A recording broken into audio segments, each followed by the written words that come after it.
হঠাৎ বর্ষণ শুরু হয়। আহাদ ঐশী ভিজে যায়। আহাদ ঐশীর খুব কাছে এসে এক হাত দিয়ে জড়িয়ে ধরে। জান, তোমার মনে আছে আমি তোমায় বলেছিলাম আমি মানুষ খুন করি, কিন্তু কাদের খুন করি তা কি জানো? জান, আমি কখনো কোনো নিষ্পাপ মানুষকে মারিনি। এ হাতে কোনো নিষ্পাপের রক্ত ঝরেনি। আমি যাদের মেরেছি তারা সবাই অবৈধ কাজের সাথে জড়িত ছিল। নারী পাচারকারী, শিশু পাচারকারী, ড্রাগস ডিলার, এগুলো ছিল। আমি সব খারাপ মানুষদের মেরেছি। আমি জানি আইন নিজের হাতে তুলে নেওয়া ঠিক না, কাউকে হত্যা করা ঠিক না, কিন্তু কিছু কিছু সময় বাধ্য হয়ে এসব করতে হয়। আমরা যদি খারাপ লোকটাকে শেষ না করি তবে সে সবাইকে শেষ করে দেবে, শত শত নিরীহ মানুষের জীবন ধ্বংস করে দেবে। কিন্তু জান, বিশ্বাস করো, আমি কখনো কোনো নিষ্পাপ ব্যক্তিকে আঘাত করিনি। আমি আপনাকে বিশ্বাস করি। আহাদ ঐশীকে বুকের মাঝে জড়িয়ে ধরে। জান, আমি কখনো ভাবিনি তুমি আমায় ভালোবাসবে, কখনো তোমার মুখে ভালোবাসি শুনবো। আজকের দিনটা আমার সারা জীবন মনে থাকবে। থ্যাংক ইউ জান, থ্যাংক ইউ সো মাচ। ভালোবাসি তোমায়, ভীষণ ভালোবাসি। আমিও আপনাকে ভীষণ ভালোবাসি। ঐশী আহাদের গালে আলতোভাবে ঠোঁট ছোঁয়। ঐশীর দিকে চোখ তুলে তাকাতেই আহাদের নেশা ধরে যায়। ভেজা শাড়িতে ঐশীকে আবেদনময়ী লাগছে। অদৃশ্য কিছু আহাদকে ঐশীর দিকে ক্রমশ টানছে। ঐশী আহাদের চোখের দিকে তাকায়। ঐশী আহাদের চোখে অন্যরকম নেশা দেখতে পারছে। এই চোখের অর্থ সে বোঝে। ঐশী আহাদের দিকে বেশিক্ষণ তাকিয়ে থাকতে পারল না। আবেশে চোখ বন্ধ করে নিল। ঐশীকে চোখ বন্ধ করতে দেখে আহাদ ঐশীর ঠোঁটের ভাঁজে ঠোঁট ডুবিয়ে দেয়। ঐশী আহাদের ডাকে সাড়া না দিয়ে থাকতে পারল না। বেশ কিছুক্ষণ পর আহাদ ঐশীকে ছেড়ে দেয়। আহাদের কাছ থেকে ছাড়া পেয়ে ঐশী দ্রুত উঠে দাঁড়ায়। চলে যেতে নিলে আহাদ ওর হাত ধরে ফেলে।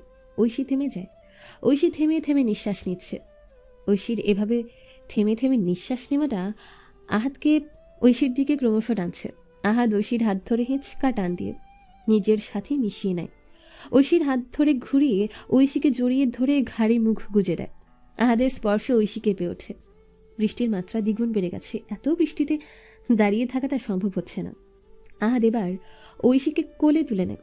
ঐশী আহাদের গলা জড়িয়ে ধরে আহাদ ছাদ থেকে নামার জন্য পা বাড়ায়। আহাদ রুমে এসে ঐশীকে বিছানায় শুয়ে দেয়। ঐশী উঠতে নিলে আহাদ ঐশীর দুহাত বিছানার সাথে চেপে ধরে গলায় মুখ ডুবিয়ে দেয়।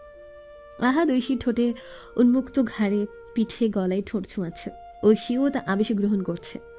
রাত যত গভীর হচ্ছে আহাদ ঐশীর নিঃশ্বাসও ততই গভীর হচ্ছে। পর্দার ফাঁক দিয়ে আলোকরশ্মি চোখে পড়তেই ঘুম ভেঙে যায় ঐশী। চোখ খুলে নিজেকে আহাদের বাহুডোরে আবিষ্কার করে। আহাদ নিশ্চিন্তে ঘুমোচ্ছে। ঐশী আহাদের ঘুমন্ত মুখশ্রীতে কিছুক্ষণ তাকিয়ে রয়। রাতের দৃশ্য চোখে ভাসতে ঐশী মুচকি হেসে আহাদের কাছ থেকে সরে আসে। আস্তে করে আহাদের কপালে ঠোঁট ছুঁয়ে গায়ে চাদর জড়িয়ে বিছানা থেকে নেমে দাঁড়ায়। কাবারের কাছে যেয়ে কাবার থেকে জামা নিয়ে ওয়াশরুমে চলে যায়। কিছুক্ষণ পর ঐশী গোসল করে ওয়াশরুম থেকে বের হয়। আহাদকে ঘুমিয়ে থাকতে দেখে ঐশী জানলার পর্দা সরিয়ে দেয়। সূর্যের আলো আহাদের চোখে মুখে পড়ে। চোখে আলো পড়ায় আহাদের ঘুম ভেঙে যায়। আহাদ চোখ মেলে ঐশীকে নিজের সামনে কিছুটা ঝুঁকে দাঁড়িয়ে থাকতে দেখে। জান, পর্দা সরালে কেন? খুব ঘুম পাচ্ছে, ঘুমাতে দাও। আর ঘুমাতে হবে না, উঠুন, এমনিতে অনেক লেট হয়ে গেছে। আহাদ কিছু বলার আগেই ঐশীর গলার দাগটার উপর ওর চোখ পড়ে। আর ও বুঝে দাগটা কিভাবে হয়েছে। এই কি হলো, তাড়াতাড়ি উঠুন। কথাটা বলে ঐশী চলে যেতে নিলে আহাদ ওর হাত ধরে হেঁচকা টান দিয়ে নিজের উপর ফেলে দেয়। ঐশী উঠতে নিলে ঐশীকে দুহাত দিয়ে শক্ত করে জড়িয়ে ধরে। ঐশীকে চুপচাপ শুয়ে থাকতে দেখে আহাদ বলে, কি হলো, আজ ছাড়ুন ছাড়ুন বলছো না কেন? বলে কি কোনো লাভ হয়? আপনি বললেও তো ছাড়েন না, তাই আজ কিচ্ছু বলিনি। বাহ, তুমি তো বেশ বুদ্ধিমতী। দেখতে হবে না বউটা কার। আহাদ এক হাত দিয়ে ঐশীর কোমর জড়িয়ে ধরে আর অন্য হাত ঐশীর হাত বিছানার সাথে চেপে ধরে। ঐশী ঠোঁটের ভাঁজে ঠোঁট ডুবিয়ে দেয়। ঐশী ড্রেসিং টেবিলের সামনে দাঁড়িয়ে চুল আঁচড়াচ্ছে আর আহাদ খাটের উপর বসে আয়নায় ঐশীকে দেখছে। কিন্তু এভাবে দেখলে কি আর মন ভরে? তাই আহাদ বসা থেকে উঠে ঐশীর কাছে এসে ঐশীকে পেছন থেকে জড়িয়ে ধরে চুলের মাঝে মুখ ডুবিয়ে দেয়। এই জান, চুলে কি দাও? চুলে এত পাগল করার ঘ্রাণ কেন? কি দিব? আর শ্যাম্পু আর কন্ডিশনার দে, এই অনেক হয়েছে। এবার গোসল করে অফিসে যান। আজ যাব না। কেন? আজ না আপনার একটা মিটিং আছে? ওই জন্য সব মিটিং ক্যান্সেল করে দিব। বউ কি বলেছে নাকি? উফ, যান না। ওহো জান, তোমার জন্য শান্তি মতো রোমান্সও করতে পারি না, আচ্ছা চলো গোসল করে আসি। কিন্তু আমি তো গোসল করেছি। কেন গোসল করলে? আমি কি তোমাকে গোসল করতে বলেছিলাম? আমি কিছু জানি না, তোমাকে আমার সাথে গোসল করতেই হবে। বলে আহাদ ঐশীকে কোলে তুলে নেয়। আহ, নামান। ঐশীর কথা শোনে কে? আহাদ ওকে কোলে তুলে ওয়াশরুমে চলে যায়। পা দিয়ে দরজা ভিড়িয়ে ঐশীকে কোল থেকে নামিয়ে ঝর্ণা ছেড়ে দেয়। ঝর্ণার পানিতে দুজন ভিজে যাচ্ছে। ঐশী দরজা খুলে চলে যেতে নিলে আহাদ ঐশীকে দরজার সাথে আটকে দরজার ছিটকিনি লাগিয়ে দেয়। আহাদ দরজায় হাত রেখে ঐশীকে ওর হাতের মাঝে আটকে ফেলে। ঐশী কিছু বলবে তার পূর্বে আহাদ ঐশীর গলায় মুখ ডুবিয়ে ছোট ছোট চুমুর বর্ষণ শুরু করে। ঐশী আহাদের পিঠ খামচে ধরে। রাত 9টায় ঐশী রুমে বসে পড়ছিল। কালোর লাস্ট পরীক্ষা। ওর এই সাবজেক্টটা কঠিন মনে হয়। ঐশী কপালে 2 আঙ্গুল ঠেকিয়ে পড়ছে। ওর পড়ার মাঝে আহাদ হন্তদন্ত হয়ে রুমে এসে পাগলের মতন কিছু খুঁজতে লাগলো। ওকে এভাবে হন্তদন্ত হয়ে কিছু খুঁজতে দেখে ঐশী আহাদের কাছে এসে বলে, কি হয়েছে আহাদ? এভাবে কি খুঁজছেন? আমার মেডিসিন কোথায়? মেডিসিন? কিসের মেডিসিন? আহাদ রেগে চিচিয়ে বলে, এখানেই তো আমার মেডিসিনের বক্সটা ছিল, এখান থেকে মেডিসিনের বক্স কে সরিয়েছে? আহাদের চেঁচানোতে ঐশী ভয় পেয়ে যায়। ও দ্রুত অন্য ড্রয়ার থেকে মেডিসিনের বক্সটা নিয়ে এসে আহাদের হাতে দেয়। আহাদ দ্রুত ওর মেডিসিনটা নিয়ে মুখে পুরে নেয়। ঐশী আহাদকে পানির গ্লাসটা এগিয়ে দেয়। আহাদ ঐশীর হাত থেকে পানি নিয়ে খেয়ে নেয়। বেশ কিছুক্ষণ পর আহাদ শান্ত হয়। আহাদকে শান্ত হতে দেখে ঐশী আহাদের পাশে বসে আহাদের গালে হাত রেখে বলে, রেগেছিলেন? আহাদ মাথা নাড়ায়। রাগ কমেছে? আহাদ আবারও মাথা নাড়ায়।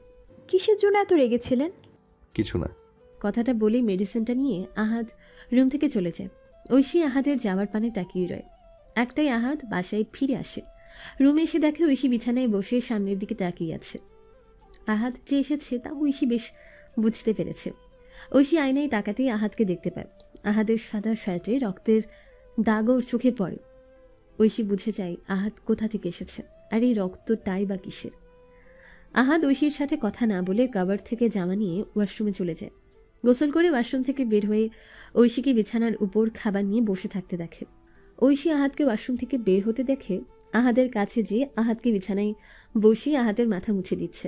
আজ ঐশী চুপচাপ নিজের কাজ করছে। যে মানুষটা আমি আসলে কথার ঝুড়ি নিয়ে বসে সে আজ চুপ করে আছে। আহাদ ঐশীকে চুপ করে থাকতে দেখে বলে, ঘুমাওনি কেন? আপনার জন্য অপেক্ষা করছিলাম। ঐশী আহাদের সামনে বসে খাবারের প্লেটটা হাতে তুলে খাবার মেখে আহাদের মুখের সামনে তুলে ধরে। আহাদ বিনা বাক্যে খেয়ে নেয়। তুমি খেয়েছো? না। খাবে না? না, কেন? খেতে ইচ্ছে করছে না। ঠিক আছে, তাহলে আমিও খাবো না। বাচ্চাদের মতো করবেন না। আমার খেতে ইচ্ছে হলে আমি ঠিকই খেয়ে নেব। ঐশী আহাদকে খাবার খাইয়ে এটো বাসন নিয়ে রান্নাঘরে চলে যায়। ঐশী রুমে এসে বিছানায় গুছিয়ে বালিশ ঠিক করে লাইট অফ করে শুয়ে পড়ে। আহাদ ঐশীর দিকে তাকিয়ে ঘুরে ঐশীকে পেছন থেকে জড়িয়ে ধরে। ঐশী এতে বাধা দেয় না। আহাদ ঐশীর কাঁধে থুতনি রেখে বলে, কি হয়েছে জান? আজ আমার সাথে ঠিকমতো কথা বললে না কেন? রাতে খেলেও না। জান, কি হয়েছে তোমার? কিছু না। আমার সাথে রাগ করেছো? না, কাল আমার পরীক্ষা। আমার খুব ঘুম পেয়েছে, আমি ঘুমাবো। কাল পরীক্ষা শুনে আহাদ আর ঐশীকে কিছু বলল না। ওভাবেই ঐশীর ঘাড়ে মুখ ডুবিয়ে শুয়ে রইল। ভার্সিটির ক্যান্টিনে কপালে 2 আঙ্গুল ঠেকিয়ে বসে আছে ঐশী। টেনশনে ওর মাথা ফেটে যাচ্ছে। রোজা ওর জন্য কফি নিয়ে আসে। এনে কফি। হুম। অর্ধেক কফি শেষ করে রোজা বলে, মাথা ব্যথা কমেছে? হুম, কিছুটা। ওরা কফিটা শেষ করে গাড়ি উঠে বসে। রুমে এসে ঐশী ফ্রেশ হয়ে নেয়। আহাদও বাসায় চলে আসে। জান, আমার জামা কাপড় গুছিয়ে দাও তো। জামা কাপড় গোছাবো? আমাকে 7 দিনের জন্য ঢাকার বাইরে যেতে হবে। ও আচ্ছা। একটু থেমে ঐশী বলে, আহাদ, একটা কথা বলি। আহাদ ঐশীর কোমর জড়িয়ে ধরে বলে, হ্যাঁ জান, বলো। আপনি কিসের মেডিসিন খান? ঐশীর কথা শুনতে আহাদের হাত আলগা হয়ে যায়। কি হলো আহাদ, বলুন। কেন আপনি এত রেগে যান? কেন রাগলে এত হিংস্র হয়ে ওঠেন? কেন রাগলে হিতে জ্ঞান হারিয়ে ফেলেন? আপনি কেন রাগ কন্ট্রোল করতে পারেন না? কেনই বা মেডিসিন খেলে আপনার রাগ কমে? এই মেডিসিনের রহস্য কি? এটা তোমার না জানলেও চলবে। কিন্তু আহাদ। ঐশী, আমি এই ব্যাপারে আর একটা কথাও শুনতে চাই না। আহাদ কথাটা বলে রুম থেকে চলে যায়। ঐশী আহাদের যাওয়ার পানি তাকিয়ে দীর্ঘশ্বাস ফেলে। ঐশী ছোট লাগেজটা বের করে আহাদের জামাকাপড় গুছিয়ে দেয়। ঐশী লাগেজ গুছাতে গুছাতে আহাদ গোসল করে নেয়। আহাদ ড্রেসিং টেবিলের সামনে দাঁড়িয়ে রেডি হচ্ছে, হাতে ঘড়িটা পরে গায়ে পারফিউম দিয়ে ড্রয়ার থেকেও রিভলভারটা বের করে প্যান্টের পকেটে গুজে রাখে। আহাদ ঐশীর কপালে ঠোঁট ছোঁয়ায়। জান, আমি যাচ্ছি, তুমি সাবধানে থেকো, কোনো কিছু প্রয়োজন হলে সিয়াম কিংবা গার্ডদের বলবে। আমি কল দিলে কল রিসিভ করবে, যেন লেট না হয়। আচ্ছা। আসি। সাবধানে যাবেন, পৌঁছে কল দিবেন। আচ্ছা। আহাদ লাগেজ নিয়ে রুম থেকে চলে যায়। ঐশী আহাদের চিন্তায় বিভোর হয়ে যাচ্ছে। আহাদ কোন মেডিসিন খায়? কি এমন মেডিসিন যেটা আহাদের রাগ কমায়? আদৌ কি কোনো মেডিসিন রাগ কমাতে পারে? মেডিসিনের নামও তো জানি না, নাম জানলেও তো কিছু তথ্য পেতাম। আচ্ছা, সিয়াম ভাইয়া তো সবসময় ওনার আশেপাশে থাকে, ওনার সাথে তো ভাইয়ার আরও আগে থেকে পরিচয়। ভাইয়া কি এই ব্যাপারে কিছু জানে? ঐশী সারা রুম পায়চারি করছে আর কথাগুলো ভাবছে। রোজা ওর রুমে বসে টিভি দেখছিল, তখনই ওর মা ওকে কল দেয়। ও কল রিসিভ করে। হ্যাঁ আম্মু বলো। কেমন আছো মা? আলহামদুলিল্লাহ ভালো আছি, তুমি কেমন আছো? আলহামদুলিল্লাহ ভালো আছি মা। বাবা কোথায়? বাহিরে গিয়েছে। আম্মু কিছু কি বলবে? হ্যাঁ মা, তোমাকে দেখতে ইচ্ছে করছে, একটু আসো না। আচ্ছা আম্মু, আমি সিয়ামকে জিজ্ঞেস করে বলছি। আচ্ছা, সিয়ামকেও নিয়ে আসবে। আচ্ছা। রোজা কল কেটে সিয়ামকে কল দেয়। সিয়াম কল রিসিভ করে। হ্যাঁ প্রিয়তমা, বলো। একটা কথা বলার ছিল। হ্যাঁ বলো। আম্মু আমাদের দেখতে চাইছে। অফিসে তো অনেক চাপ, ভাইয়াও ঢাকার বাইরে গিয়েছে, আমাকে একা হাতে সব সামলাতে হচ্ছে, আমি তো যেতে পারবো না, তুমি যে ঘুরে আসো। কিন্তু আপনাকে ছাড়া যাব? যাও, আম্মু যেহেতু তোমাকে দেখতে চাইছে, তুমি দেখা করে আসো। আর হ্যাঁ, কিছুদিন থেকে এসো, আব্বু আম্মুর ভালো লাগবে। আচ্ছা।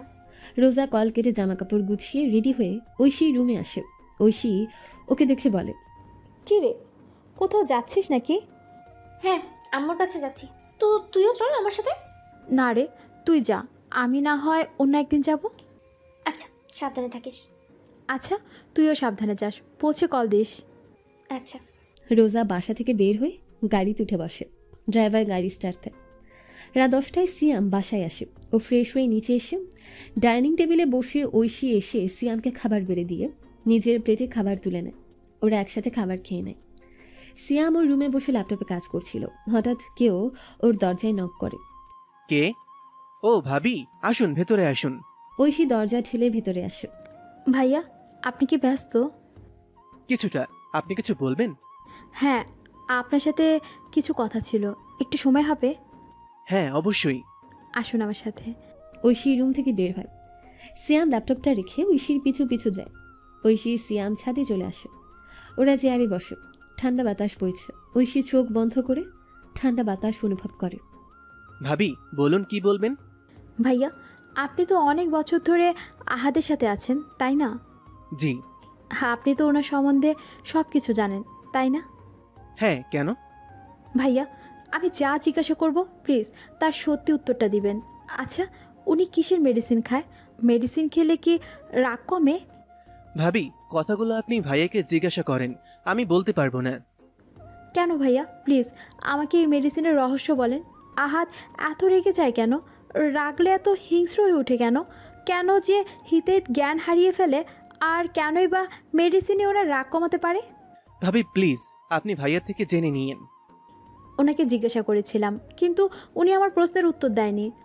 প্লিজ ভাইয়া বলুন না। ভাবি প্লিজ ভাইয়া, আমি আপনাকে রিকোয়েস্ট করছি, প্লিজ আমাকে সত্যটা বলুন, প্লিজ ভাইয়া। আচ্ছা ঠিক আছে, বলছি। আমি ভাইয়াকে ছোটবেলা থেকে চিনি। ভাইয়া আমার থেকে 2 বছরের বড়। আমার বয়স যখন 1 বছর, তখন আমার মা মারা যায়। আমার বাবা ভাইদের বাসায় ড্রাইভারের কাজ করত। সে সুবাদে আমি প্রায় ভাইদের বাসায় যেতাম। ভাইয়ার মা অনেক ভালো ছিল। আমার মা তো ছিল না, তাই ওনাকে আমি মা বলে ডাকতাম। উনিও আমায় নিজের ছেলের মতোই ভালোবাসতেন। ওনাদের বাসায় গেলে আমাকে গোসল করিয়ে সুন্দর করে জামা পরিয়ে দিতেন। ভাইয়াকে আর আমাকে একসাথে বসিয়ে খাবার খাইয়ে দিতেন। খাওয়া শেষ করে আমি আর ভাইয়া খেলতাম। আর আমাদের মা প্রাণ ভরে দেখত। মা সবসময় আমাকে তার ছোট ছেলে ভেবে ভালোবাসত। সব ঠিক ছিল, আমরা সবাই সুখে ছিলাম। কিন্তু একদিন কি? মা মারা যায়। সেদিন আমি চিৎকার করে কেঁদেছিলাম, বাবাকে জড়িয়ে খুব কেঁদেছিলাম। কাঁদতে কাঁদতে যখন ভাইয়ার দিকে চোখ পড়ে, তখন ভাইয়াকে একদম শান্ত হয়ে বসে থাকতে দেখলাম। সে যেন পাথর হয়ে গিয়েছিল। একটা সময় ভাইয়া জ্ঞান হারিয়ে ফেলে। আমি মায়ের কবরে মাটি দিতে পেরেছিলাম, কিন্তু ভাইয়া পারিনি। মা মারা যাওয়ার 2 দিন পর ভাইয়ার জ্ঞান ফিরে। জ্ঞান ফিরতেই ভাইয়া মাকে পাগলের মতন খুঁজতে শুরু করে। যখন উনি জানতে পারে মা মারা গিয়েছে, তখন উনি চিৎকার করে কেঁদে ওঠে, ঘরের সবকিছু ভেঙে ফেলে। আমরা কেউ তাকে আটকাতে পারিনি। কিন্তু ছোট মা, মানে ভাইয়ার খালামণি, ওনাকে আমরা ছোট মা বলে ডাকতাম। উনি এসে ভাইয়াকে জড়িয়ে ধরে আর ভাইয়া শান্ত হয়ে যায়। একটা সময় ভাইয়া ছোট মাকে জড়িয়ে ধরে হাউমাউ করে কাঁদতে লাগে। মা মারা যাওয়ার পর ভাইয়া খুব অসুস্থ হয়ে পড়েছিল। ছোট মা ভাইয়াকে ছেড়ে যাওয়ার সাহস পাচ্ছিল না, তাই উনি ভাইয়ার সাথে থেকে যায়। ছোট মার যত্নে ভাইয়া আস্তে আস্তে সুস্থ হতে শুরু করে। কিন্তু আমি আমার হাসি খুশি ভাইটাকে হারিয়ে ফেলি। ভাইয়া কেমন যেন চুপচাপ হয়ে যায়। দিন যত যাচ্ছিল ভাইয়াও কঠোর হচ্ছিল। সবকিছু ঠিক থাকলেও বিপদ বাধে সেদিন। বিপদ? কিসের বিপদ? ভাইয়াকে সংশোধনী কেন্দ্রে নিয়ে যাওয়া হয়। কি? একদিন আমি স্কুল থেকে সোজা ভাইয়ার বাসায় আসি, কিন্তু বাড়িতে ঢুকতে দেখি অনেক পুলিশ এসেছে আর মেঝেতে ছোট চাচার লাশ পড়ে আছে। লাশ? লাশ। চাচার লাশের সামনে আঙ্কেল মাথায় হাত দিয়ে বসেছিল, আর ওনা থেকে কিছুটা দূরে ভাইয়া আর ছোট মা দাঁড়িয়েছিল। আমার বাবাও সেখানে ছিল। আমি কিছু বুঝে ওঠার আগেই 2টা পুলিশ ভাইয়াকে ধরে নিয়ে যায়। সবার কথা শুনে বুঝতে পারি পুলিশ ভাইয়াকে সংশোধনী কেন্দ্রে নিয়ে গেছে। কিন্তু কেন? এই কেনর উত্তর আমি আজ অবধি জানতে পারিনি। ভাইয়া কখনো এ বিষয়ে আমার সাথে কথা বলেনি। আমি অনেকবার জানতে চেয়েছি, কিন্তু ভাইয়া বরাবরের মতোই চুপ ছিল। তাহলে আমরা কি করে জানবো? কে বলবে আমাদের? সিয়াম অনেক ভেবে বলে। ছোট মা। হ্যাঁ, ছোট মা। সেদিনের ঘটনা সম্পর্কে ছোট মা নিশ্চয়ই কিছু জানে। আমাদের ছোট মায়ের কাছে যেতে হবে। ছোট মা কোথায় থাকেন? চট্টগ্রামে থাকেন। আচ্ছা ঠিক আছে, আমি কালই চট্টগ্রাম যাব ছোট মার কাছে। ঠিক আছে, কাল নিয়ে যাব। না থাক, আপনাকে যেতে হবে না। আপনাকে একা ছাড়লে ভাইয়া আমাকে কেটে কুচি কুচি করবে। আমি আপনাকে কাল চট্টগ্রামেই নিয়ে যাব। এখন যেয়ে ঘুমিয়ে পড়েন। সিয়াম ছাদ থেকে নেমে যায়। ঐশী ছাদে কিছুক্ষণ হাঁটাহাঁটি করে রুমে চলে আসে। ঐশী রুমে এসে বিছানা গুছিয়ে বালিশ ঠিক করে শুয়ে আহাদকে ভিডিও কল দেয়। আহাদ কল রিসিভ করে। জান, কেমন আছো? আলহামদুলিল্লাহ ভালো। আপনি এখনও ড্রেস চেঞ্জ করেননি? মাত্রই কাজ শেষ করে হোটেলে ফিরেছি। ও, ফ্রেশ হয়ে কল দিন। আচ্ছা। আহাদ কল কেটে জামা নিয়ে ওয়াশরুমে চলে যায়। কিছুক্ষণ পর গোসল করে ওয়াশরুম থেকে বের হয়। টাওয়ালটা রেখে ঐশীকে কল দেয়। ঐশী সাথে সাথে কল রিসিভ করে, যেন ও আহাদের কলেরই অপেক্ষায় ছিল। সরি জান, তোমাকে একটু বেশি অপেক্ষা করতে হলো। সমস্যা নেই। ডিনার করেছিলেন? তুমি? আমি আর ভাইয়া একসাথে ডিনার করেছি। রোজা বাসায় নেই? না, ওর বাসায় গিয়েছে। ওহ ওয়েট, তোমাকে একটা জিনিস দেখাই। আহাদ ওর ব্যাগ থেকে এক জোড়া কানের দুল বের করে ঐশীকে দেখায়। জান, ইয়াররিংটা কেমন? খুব সুন্দর। হোটেলে আসার সময় ইয়াররিং জোড়ার ওপর নজর পড়লো, তাই দেরি না করে কিনে ফেললাম। ইয়াররিংটা পরলে তোমাকে খুব সুন্দর লাগবে। আহাদের কথায় ঐশী মুচকি হাসে। জান, তোমাকে অনেক মিস করছি। আমিও আপনাকে অনেক মিস করছি। মন চাইছে ছুটে তোমার কাছে চলে আসি, কিন্তু সেটা তো সম্ভব নয়। অনেক সময় পরিস্থিতি আমাদের মাঝে দূরত্ব তৈরি করে দেয়। তবে 7 দিন পর এই দূরত্ব ঘুচে যাবে। আমি তোমার কাছে চলে আসব। আর কিছুক্ষণ কথা বলে ঐশী কল কেটে দেয়। সিলিংয়ের দিকে তাকিয়ে ভাবে, আহাদ, আপনার হয়তো বেদনাদায়ক অতীত রয়েছে, যেটা সম্পর্কে আপনি আমায় কিচ্ছু জানাতে চান না, কিন্তু আমি জানবো। কেন আপনাকে সংশোধনী কেন্দ্র হতে হলো? কে চাচাকে খুন করলো? মেডিসিনের রহস্যই বা কী? আর কেনই বা বাবার সাথে আপনি ঠিকমতো কথা বলেন না? আপনাদের মাঝে কিসের দ্বন্দ্ব? কিভাবে এই দ্বন্দ্ব তৈরি হলো? আমার সব প্রশ্নের উত্তর একজনই দিতে পারবে, আর সে হচ্ছে ছোট মা। আমার প্রশ্নের উত্তর খুঁজতে কাল আমি যাব ছোট মার কাছে। ফোনের শব্দে ঘুম ভেঙে যায় ঐশীর।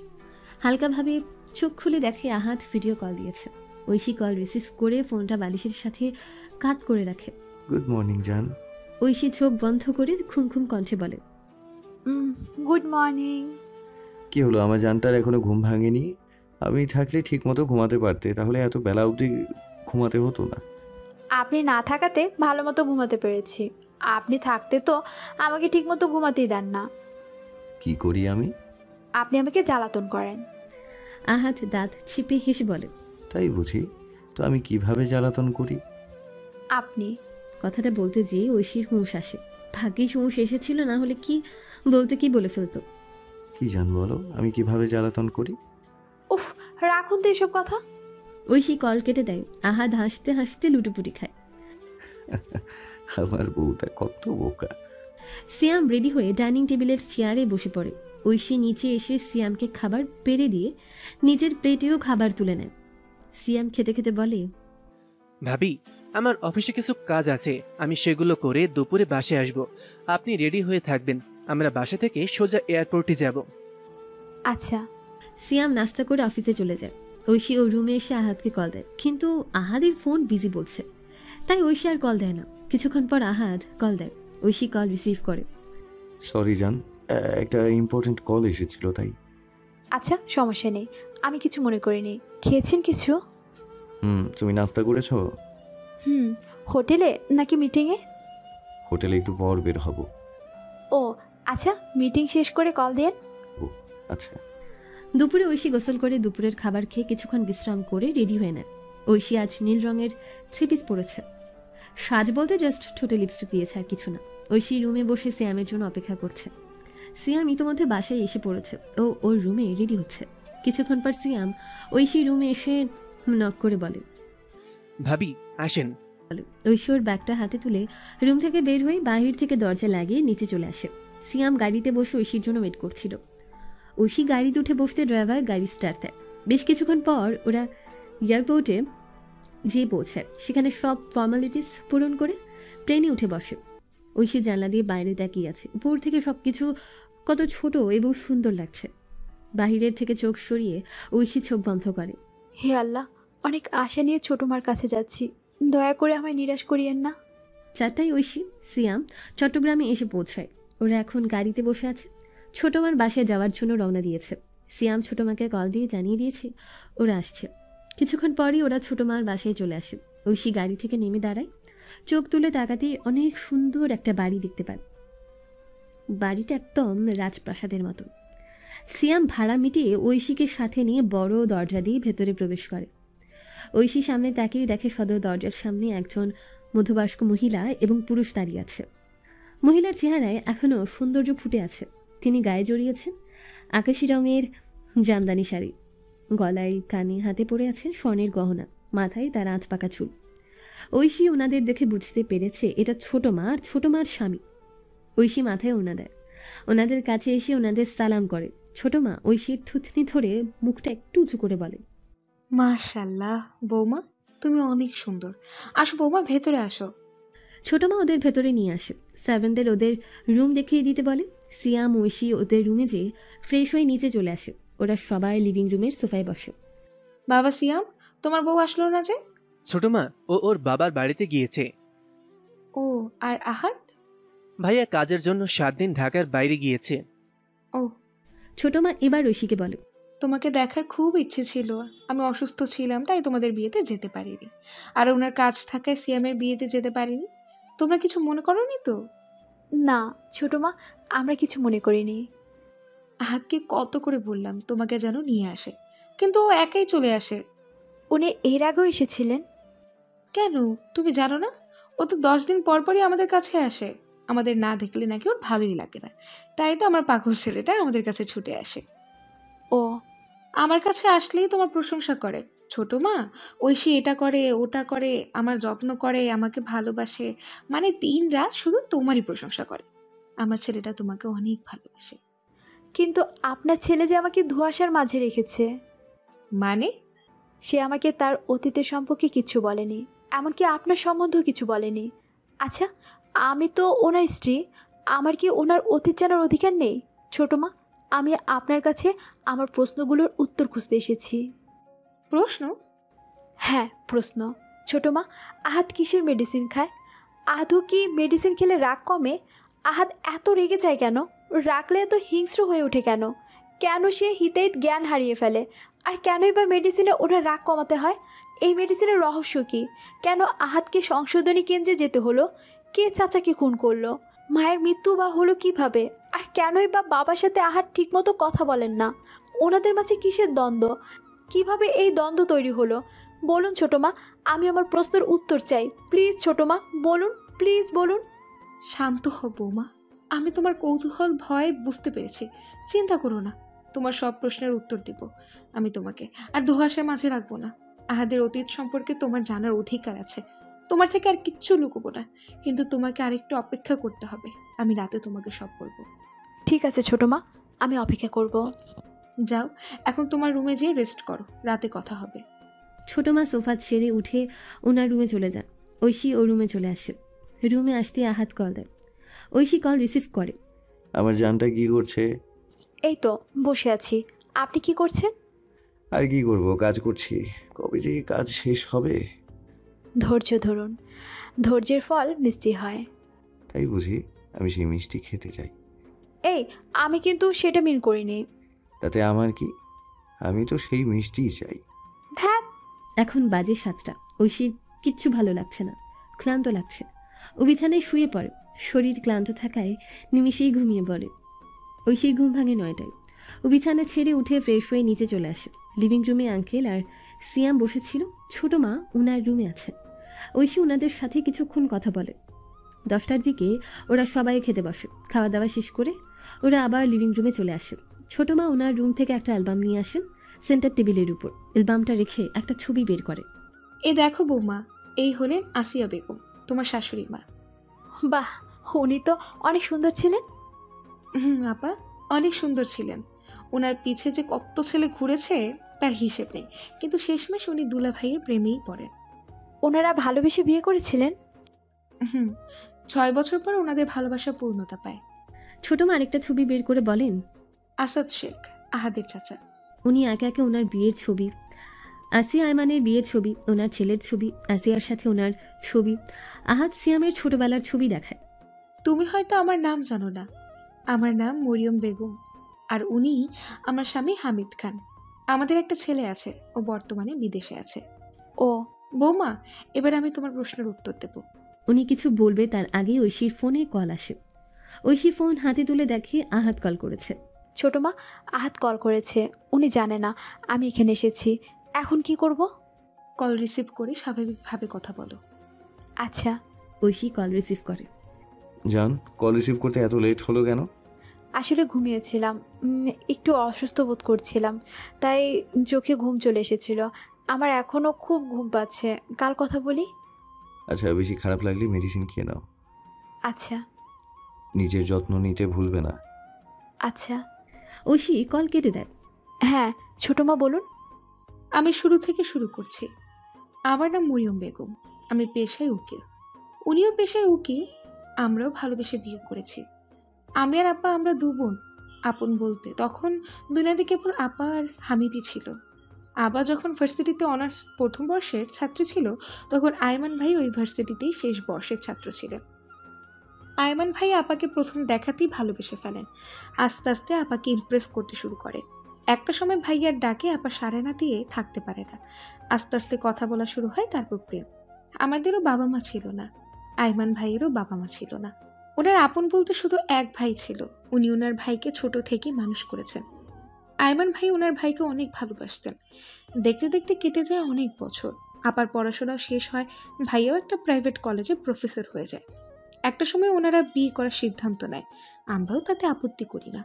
ওনাদের কাজী অফিসে বিয়ে পড়ানো হয়। সেদিন আপার ঠোঁটে প্রাপ্তির হাসি ছিল। সেদিন আপা খুব খুশি ছিলেন, কিন্তু ওনার এই হাসি খুশি সময়টা দীর্ঘস্থায়ী হলো না। আপাদের বিয়ের 3 বছর হয়ে যায়, কিন্তু তাদের কোনো সন্তান হচ্ছিল না। ভাইয়া তখন সিদ্ধান্ত নেয় ডক্টর দেখাবে। তো যা ভাবা তাই কাজ।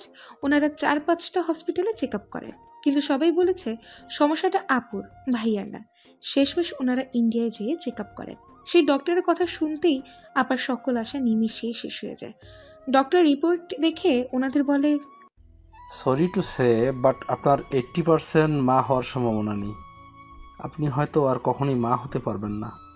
ডক্টরের কথা শুনে আপা জ্ঞান হারিয়ে ফেলে। ওনাকে একটা কেবিনে শিফট করানো হয়। ওনারা পরদিন বাংলাদেশে চলে আসে। আপা আমাকে জড়িয়ে ধরে সেদিন খুব কেঁদেছিলেন। দিন যত বাড়ছিল আপা ভাইয়ার দূরত্ব তত বাড়ছিল। আপা আমার কাছে খোলা ডায়েরির মতো ছিল। আমি ওনার সকল দুঃখ কষ্ট দেখতে পেতাম। আপাকে কি বলে সান্ত্বনা দেব বুঝতে পারিনি। আপা প্রতিদিন নামাজ পড়ে আল্লাহর কাছে একটা সন্তান ভিক্ষা চাইতো। আল্লাহ তার দোয়া ফেরাতে পারেনি। আল্লাহ আপার দোয়া কবুল করে নেয়। আপার গর্ভে সন্তান আসে, কিন্তু এই সন্তান আসাতেও ভাইয়া খুশি হননি। সে কাজের অজুহাত দেখিয়ে আপার থেকে দূরে দূরে থাকতো। সেদিন আপা বলেছিল, মরিয়ম, আইমান হয়তো আমাকে আর ভালোবাসে না রে।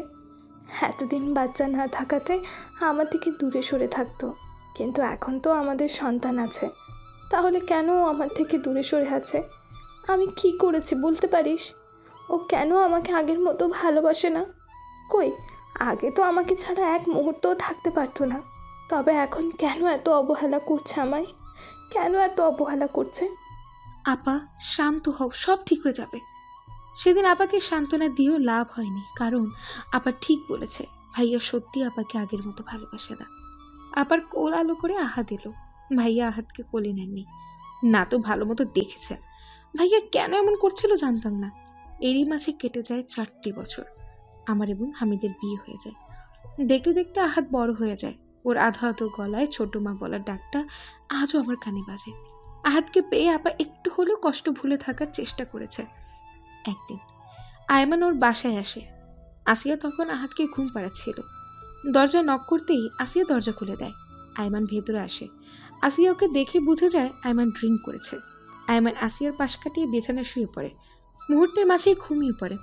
আসিয়া আয়মানের দিকে তাকিয়ে দীর্ঘশ্বাস ছাড়ে। আসিয়া আয়মানের পাশে বসে, আয়মান নিশ্চিন্ত ঘুমিয়ে আছে। আসিয়া আয়মানের মাথায় হাত বোলানোর জন্য হাত বাড়াতেই ফোনের নোটিফিকেশনের আওয়াজে থেমে যায়।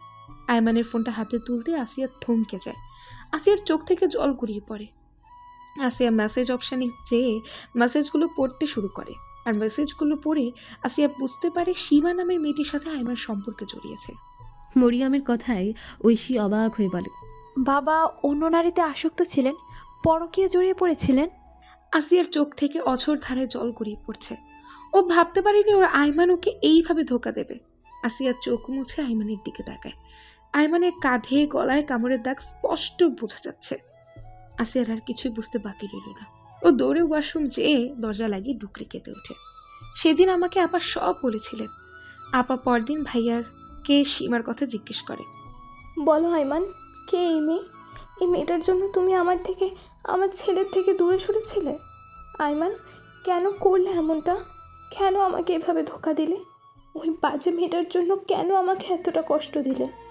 সীমাকে বাজে মেয়ে বলায় আয়মানের মাথায় রক্ত উঠে যায়। আমার ঠাস করে আসিয়ার গালে চড় বসিয়ে দেয়। খবরদার, আমার সীমাকে বাজে মেয়ে বলবে না। তোমাকে ধোকা দিয়েছি, বেশ করেছে। আমার আর তোমাকে ভালো লাগে না। আমি তোমাকে আর ভালোবাসি না। আমি সীমাকে ভালোবাসি। ও আমার জীবন, ও আমার সব। ওর নামে আর একটি বাজে কথা আমি সহ্য করব না। তুমি আমায় মারলে? আজ আমি তোমার কাছে এতটাই অবহেলার পাত্রী হয়ে গেলাম? কই, বিয়ের আগে তো আমায় কত শত স্বপ্ন দেখিয়েছিলে, তবে আজ কেন এমনটা করলে? কেন আমার সুখের সংসারটা ধ্বংস করে দিলে? কেন আমার হাসি খুশির জীবনটাকে গলা টিপে হত্যা করলে? আমার সন্তানটা একদিনও বাবার আদর পেল না, ওর বাবার থেকেও নেই। তুমি তো এমন ছিলে না আইমান। আয়মান ঘুমন্ত আহাতের দিকে তাকিয়ে বলে, ওর জন্যই তো আমাকে এত কথা, এত কিছু সহ্য করতে হচ্ছে। ওকে আমি মেরে ফেলবো। বলেই আহাদের গলা টিপে ধরে। আহাদের ঘুম বেঁকে যায় আর আহাদ ব্যথায় ছটফট করতে থাকে। আসিয়া আয়মানের পা জড়িয়ে ধরে। আমার ছেলেকে ছেড়ে দাও, ওকে মেরো না। আমি আর তোমাকে কিচ্ছু বলবো না। বউয়ের অধিকার নিয়ে কখনোই তোমার সামনে দাঁড়াবো না। দয়া করে আমার ছেলেটাকে ছেড়ে দাও আইমান, ও মরে যাবে। দয়া করে ওকে ছেড়ে দাও। আয়মান আহাদের গলা থেকে হাত সরিয়ে পা ঝাড়া দিয়ে আসিয়াকে সরিয়ে দেয়। আসিয়া ছেলেকে বুকে জড়িয়ে ধরে। আয়মান আঙুল উঠিয়ে আসিয়াকে শাসিয়ে বলে, আজকের মতো ছেড়ে দিলাম। যদি আর কখনো তুমি আমার সামনে আসো, আমার সীমাকে নিয়ে একটা কথা বলো, তবে আমি ওকে মেরে ফেলব। আজ থেকে তোমার সাথে আমার কোনো সম্পর্ক নেই। আমি ওর বাবা না, না তো তোমার স্বামী। খুব দ্রুত আমি তোমায় তালাক দিব। আয়মান কথাগুলো বলে রুম থেকে চলে যায়। আসিয়া আহাদকে বুকে জড়িয়ে চিৎকার করে কেঁদে ওঠে। সেদিনের পর থেকে ভাইয়া আর কখনো বাসায় আসেনি। ওনাদের বাসায় কেবল আপা, আহাদ আর আহাদের চাচা থাকতো। আহাদের চাচা ছিল খুব বাজে একটা মানুষ। সারা দিন নেশার মাঝে ডুবে থাকতো। প্রতিদিন ওনার নতুন নতুন মেয়ে লাগতো। উনি যতক্ষণ বাসায় থাকতো আপা ততক্ষণ দরজা বন্ধ করে রুমে বসে থাকতো। আহাদ আস্তে আস্তে বড় হতে শুরু করে। আপা হঠাৎ অসুস্থ হয়ে পড়ে। আমি আব্বাকে হসপিটালে নিয়ে যাই। চেক আপ করে জানতে পারি ব্রেন ক্যান্সার হয়েছে। মরিয়মের কথায় ঐশী বলে, ব্রেন ক্যান্সার? হ্যাঁ, ব্রেন ক্যান্সার। আপার লাস্ট স্টেজে ছিল। ওনার হাতে বেশি সময় ছিল না। ডক্টর বলেছে হসপিটালে রেখে কোনো লাভ হবে না। আপার শেষ সময় চলে এসেছে, ওনাকে আর বাঁচানো যাবে না। আপার ডক্টরের কথা শুনে ভেঙে পড়ে। আপা আমার আর হামিদের হাত ধরে আকুতি মিনতি করে বলেন, আমি মরে গেলে তোমরা আমার আহাকে দেখে রেখো। আমি মরে গেলে ও এতিম হয়ে যাবে, ওর তো বাবা থাকতেও নেই। আমি মরে গেলে আমার ছেলেটার কোথাও যাওয়ার জায়গা থাকবে না। আমার ছেলেটা যদি কষ্টে থাকে তবে আমি মরেও শান্তি পাবো না। মরিয়ম, হামিদ, তোমরা আমার ছেলেটাকে নিজের সন্তানের মতো ভালোবেসো। হামিদ, ও তো কখনো বাবার আদর পায়নি, তুমি ওকে বাবার আদর দিয়ে মানুষ করিও কেমন। আমি তোমাদের কাছে হাত জড়ো করে মিনতি করছি, দয়া করে আমার ছেলেটাকে তোমরা দেখে রেখো, দেখে রেখো। আমি আপাকে শক্ত করে জড়িয়ে ধরে কেঁদে উঠি। আপা, মিনতি করছো কেন? আহাত তো আমাদেরও সন্তান, দেখো না ও কত সুন্দর করে আমাকে ছোট মা আর ওকে ছোট বাবা বলে ডাকে। আমরা ওকে নিজের সন্তানের মতো মানুষ করব, কখনো ওকে কষ্ট পেতে দেব না। ওকে মানুষের মতো মানুষ করে তুলবো। আপা, তুমি চিন্তা করো না, তোমার আহাদের অবহেলা করব না। ও আমাদের কাছে খুব যত্নে থাকবে। আপা, তুমি চিন্তা করো না, তুমি খুব দ্রুত সুস্থ হয়ে যাবে। সুস্থ হয়ে যা। আমার কথা বলার মাঝে আপা শেষ নিঃশ্বাস ত্যাগ করে আর আমি চিৎকার করে আপা বলে কেঁদে উঠি। আসিয়ার মারা যাবার কথা বলতে বলতে মরিয়ম কেঁদে ওঠে। ঐশীর চোখ দিয়েও পানি পড়ছে। ও ভাবতে পারেনি ওর শাশুড়ি এতটা কষ্ট পেয়েছে। মরিয়ম চোখ মুছে আবার বলতে শুরু করে, সেদিন ভাইয়াও এসেছিলেন, কিন্তু তার মুখে কষ্টের রেশ মাত্র ছিল না। ওনাকে দেখে মনে হচ্ছিল আপা মারা যাওয়াতে ওনার পথের কাঁটা সরে গিয়েছে। সেদিন আমরা সবাই কেঁদেছিলাম, কিন্তু আহাদের চোখে পানি ছিল না। ও ওর মায়ের লাশের দিকে এক মনে তাকিয়েছিল। ও যেন পাথর হয়ে গিয়েছিল। আহাদ আপার কাছে যেয়ে আপাকে জড়িয়ে ধরে বলে, মা তুমি কি ঘুমাচ্ছ? ও মা উঠো না, আমার ভালো লাগছে না। মা আমাকে একটু জড়িয়ে ধরো না, আমিও তোমার মতো এইভাবে ঘুমাতে চাই। জড়িয়ে ধরো না মা। কথাগুলো বলেই আহাদ জ্ঞান হারিয়ে ফেলে। আমি ভয় পেয়ে যাই। আমি দ্রুত ওকে কোলে তুলে নেই, ওকে ওর রুমে এনে শুয়ে দিই। আহাদের কিছুতেই জ্ঞান ফিরছিল না। আপা মারা যাওয়ার 2 দিন পর আহাদের জ্ঞান ফেরে। আমি তখন আহাদের জন্য ঔষধ আনতে পাশের ফার্মেসিতে গিয়েছিলাম। রুমে এসে দেখি আহাদের জ্ঞান ফিরে এসেছে। ও পাগলের মতো আপাকে খুঁজছে। যখন সিয়ামের বাবা বলে আপার বেঁচে নেই, তখন ও চিৎকার করে কেঁদে ওঠে, ঘরের সব কিছু ভেঙে ফেলে। কেউ ওকে আটকাতে পারছিল না। আমি আহাদকে শক্ত করে জড়িয়ে ধরি, আরো শান্ত হয়ে যায়। একটা সময় ও আমাকে জড়িয়ে ধরে হাও মাও করে কেঁদে ওঠে। আমি আমার চোখের জল আটকাতে পারিনি। আহাদ খুব অসুস্থ হয়ে পড়েছিল। আমি ওকে ছেড়ে যাওয়ার সাহস পাচ্ছিলাম না।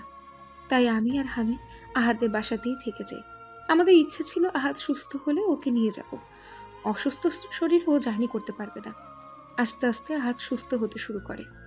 আহাদ যেহেতু সুস্থ হয়ে গিয়েছে, তাই আমি আর হামিদ সিদ্ধান্ত নিই কালই আমরা এই বাসা থেকে চলে যাব।